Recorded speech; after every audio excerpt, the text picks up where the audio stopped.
Let's go through the Google Cloud Shell and use infrastructure as code with Terraform to launch a virtual machine. First, I'll activate the Google Cloud Shell. This will allow me to build solutions interactively using the bash shell. First up, I'll create a Terraform command just to double check that it's installed. Right, this is always a good idea. And we can see that it's installed. You can see all the different options. Next up, what I'll do is I'll create an empty file called instance.tf that will store my configuration that will launch a virtual machine. Now, I'm going to use the editor here, so I'm going to say open editor, and then this will actually let me edit in a GUI environment. So this might be more helpful for people that don't have a lot of experience with a command line tool. So let's go ahead and do that.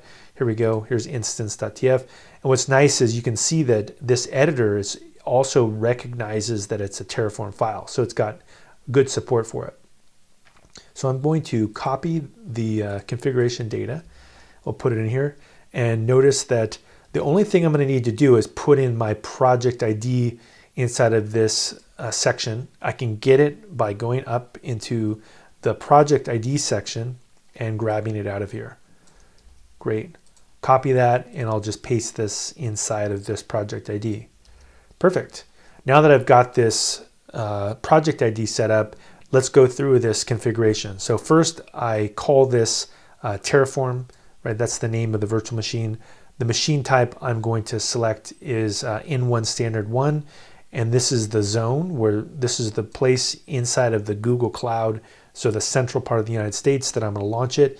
And then I tell it as well what image I want to run. So I'll tell it to run Debian 9, and then I have a default network configuration. So again, what's great about a infrastructure as code type configuration is that it's all defined, it's declared inside, and if I check this later into a source control repository, other people can look at it and see exactly what's going to happen. So great, this looks like it works. So let's go through here and save this out. So I'm going to say File, Save, perfect, and then I'll go ahead and go to the terminal. Now that I've got the terminal open here, what I can do is do Terraform init. So I'll type in Terraform init.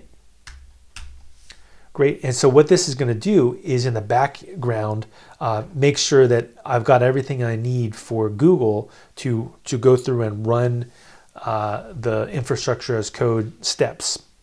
Great, you can see here that it downloaded the latest provider, which is the Google provider. Now the next thing I'm going to do is plan, and this is a way of verifying that things will go the way I hope they go when I actually do the deployment. So let's go ahead and do that. Let's type in Terraform plan. All right, and you can notice here that it goes through and it tells me all the different things that it's going to do. So Terraform will perform the following actions. You know, it tells me all the different configuration options, all the things with the boot disk, right? So it's pretty much ready to go. And if I want to, I can now go ahead and apply that change. So make the infrastructure work. So to do that, I'll type in Terraform apply, Terraform. And a lot of times if you autocomplete, it's a great way to make sure you don't make a typo. And let's go ahead and do Terraform apply. And this actually goes through and performs these steps. So it's going to ask us a question, you know, do you want to do these steps or not? And so I'm going to go ahead and say yes to approve it. Perfect. And it's going to ask me to authorize this call.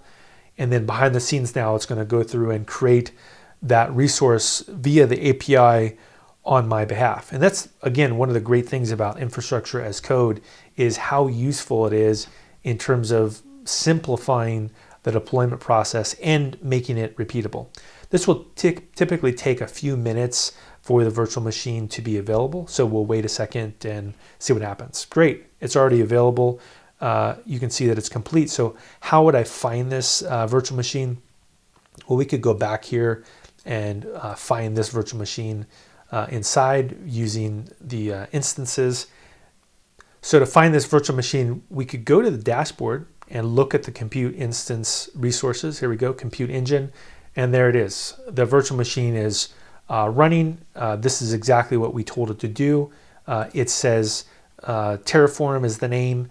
Here's the zone it's in. Here's the IP address. And if I wanted to, I could also go through here and connect via a browser window and SSH into it and do whatever work I needed to do. There we go.